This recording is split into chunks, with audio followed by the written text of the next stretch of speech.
Kangaroo mother care के बारे में निम्न में से कौन सा कथन सत्य है? ऑप्शन ए है पिता भी कर सकता है, बी है कम भार वाले नवजात शिशु के लिए होता है, सी है अच्छे ढंग से तापमान रखता है, डी है उपरोक्त सभी। और इसका राइट आंसर है बिल्कुल 1 का डी इज राइट। क्या हो जाएगा? उपरोक्त सभी। पिता भी कर सकता है, कम भार वाले नवजात शिशु के लिए होता है और अच्छे ढंग से तापमान रखता है। ठीक है, याद रखेंगे आप लोग। चलते प्रश्न नंबर 2 की तरफ। प्रश्न नंबर 2 है आपका, मल्टीपैरा में प्रसव की प्रोपल्सिव अवस्था होती है 10 मिनट, 20 मिनट, 40 मिनट, 1 घंटा।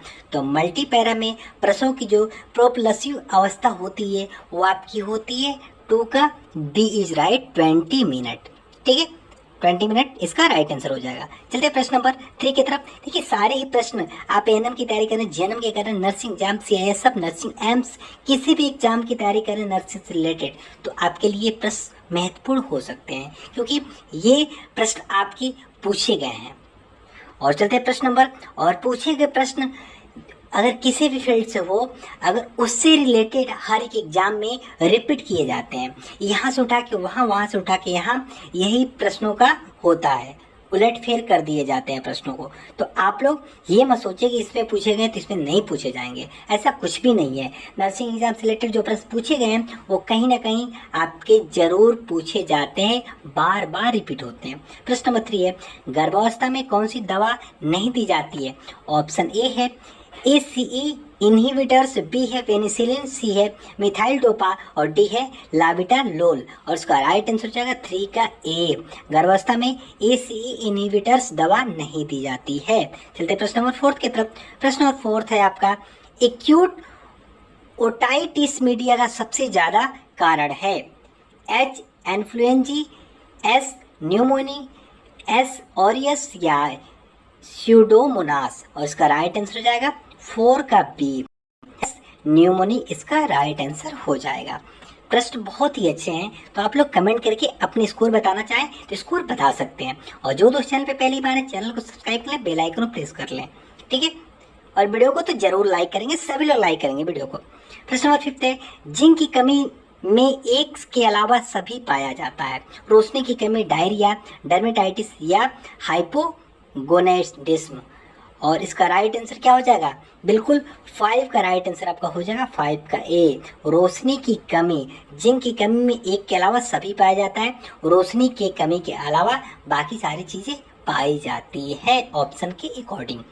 चलते प्रश्न नंबर 6 की तरफ। 6 नंबर प्रश्न है, निम्नलिखित में से किस तरह के शौक या थक्का में हाथ पैर गर्म रहते हैं?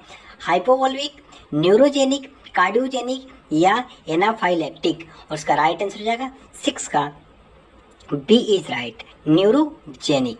ठीक है, जैसा कि आपको बताया हमारे चैनल पे 8 बजे या 9 बजे लाइव क्लासेस की होती हैं, तो जो लोग लाइव क्लास ज्वाइन नहीं किए हैं वो लोग 8 बजे जीके जीएस की और 9 बजे नर्सिंग की क्लास को जरूर ज्वाइन करें। ठीक है, चलते हैं प्रश्न नंबर नेक्स्ट की तरफ। और 7 नंबर प्रश्न है, रिंगर लैक्टेट में पोटेशियम होता है 130, 109, 4 या 50 मिलीमोल प्रति लीटर में पूछा जा रहा है। और रिंगर लैक्टेट में पोटेशियम कितना होता है? तो इसका राइट आंसर हो जाएगा 7 का सी इज राइट, 4 होता है। ठीक है, याद रखेंगे आप लोग। चलते हैं प्रश्न नंबर 8 की तरफ। प्रश्न नंबर 8 है, एंटीबायोटिक रोग निरोधन सबसे अच्छा कब दिया जाता है? शल्य क्रिया के 1 दिन पहले यानी सर्जरी के 1 दिन पहले, सर्जरी के 2 घंटे पहले, चीरा लगाने के पहले या केवल सर्जरी के बाद। और इसका राइट आंसर हो जाएगा 8 का सी इज राइट, चीरा लगाने के पहले। एंटीबायोटिक रोग निरोधक सबसे अच्छा कब दिया जाता है? तो चीरा लगाने के पहले। चलते प्रश्न 9 की तरफ। तपेदिक में दी जाने वाली कौन सी दवा मरीज को सबसे पहले निसंक्रमण या नॉन इफेक्टिव करता है? ऑप्शन ए है INH, बी है रेमोफ्सिन, सी है एथेमुटोल और डी है पायराजिनामाइड। और इसका राइट आंसर हो जाएगा 9 का ए इज राइट। क्या हो जाएगा आपका? ए इज राइट, INH। चलते प्रश्न नंबर 10 की तरफ। किस प्रकार की हेपेटाइटिस में वर्टिकल फैलाव होता है? ऑप्शन ए है हेपेटाइटिस ए, बी है हेपेटाइटिस बी, सी है हेपेटाइटिस ई और डी है हेपेटाइटिस सी। और उसका राइट आंसर जाएगा 10 का B is right, hepatitis B. Hepatitis B में वर्टिकल फैलाव होता है। प्रश्न नंबर 11 है आपका, HIV पोस्ट एक्सपोजर प्रोफिलैक्सिस कितनी देर के अंदर प्रारंभ करना चाहिए? 1 से 2 घंटे, 14 घंटे, 18 घंटे या 72 घंटे? और इसका राइट आंसर क्या हो जाएगा गाइस? तो इसका राइट आंसर हो जाएगा 11 का ए इज राइट, 1 से 2 घंटे। ठीक है, चलते प्रश्न नंबर 12 की तरफ। 12 नंबर प्रश्न है, मरीजों में तपेदिक की प्रथम वर्ग की दवा देने पर किस विटामिन की कमी हो जाती है? ऑप्शन ए है नियासिन, बी है पायरिडॉक्सिन, सी है एस्कॉर्बेट और डी है थायमिन। उसका राइट आंसर हो जाएगा 12 का बी इज राइट, पैराडॉक्सिन। 13 नंबर, स्नेलेंस चार्ट कितनी दूर से पढ़ते हैं? स्नेलेंस चार्ट के बारे में मैंने बताया था, आंखों की जो अगर किसी डॉक्टर के पास आप गए होंगे तो आपको दिखाया जाता है, जिसमें ABCD ऊपर से कुछ ऐसे वर्ड लिखे होते हैं, बड़े से छोटे के क्रम में दिखाया जाता है, पहले बड़ा फिर छोटा फिर उससे छोटा फिर सबसे छोटा, इस टाइप से बना होता है। तो स्नेलेंस चार्ट वही होता है। स्नेलेंस चार्ट कितनी दूरी से पढ़ते हैं? ऑप्शन ए है 6 फीट, बी है 14 फीट, सी है 20 फीट और डी है 24 फीट। देखिए वैसे क्लिनिक पे इतनी दूरी तो वहाँ पे नहीं रहती है, लेकिन इसका जो राइट आंसर हो जाएगा वो हो जाएगा ऑप्शन 13 का सी इज राइट, 20 फीट। स्नेलेंस चार्ट कितनी दूरी से पढ़ते हैं? तो 20 फुट की दूरी से पढ़ते हैं। और 14 नंबर प्रश्न है, महत्वपूर्ण वजन घटना होता है 5% 6 से 12 महीने में, 10% 6 से 12 महीने में, 5% 6 सप्ताह में, 10% 6 सप्ताह में। इसमें से कौन सा ऐसा ऑप्शन है जो महत्वपूर्ण वजन घटने का संकेत करता है? तो 14 का राइट आंसर हो जाएगा ऑप्शन ए। अगर आपका 6 से 12 महीने में 5% वजन घट रहा है तो महत्वपूर्ण वजन घटना कहलाएगा। चलते प्रश्न नंबर नेक्स्ट की तरफ।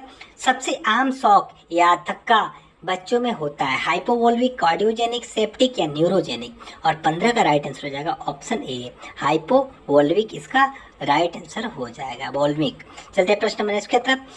और प्रश्न नंबर 116 नंबर, एटोपिक डर्मेटाइटिस किस जगह पर ज़्यादा होता है? सिर पर, टंग पर, पोप्लिटियल फोसा पर या घुटनों पर? 16 का राइट आंसर हो जाएगा ऑप्शन बिल्कुल सी, पोप्लिटियल फोसा पर।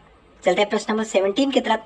और 17 नंबर प्रश्न है, दवा देने की कौन सी एक स्थानीय विधि है? इनहैंड एस्ट्राइड, ट्रांसडर्मल पैच, सबलिंगुअल एंटीजी या रेक्टल डाइजिपॉम? और उसका राइट आंसर हो जाएगा 17 का, बिल्कुल 17 का ए इज राइट, इनहेल्ड एस्ट्राइड इसका राइट आंसर हो जाएगा। चलते प्रश्न नंबर इसकी तरफ। 18 नंबर प्रश्न है, प्रसव का सही क्रम है?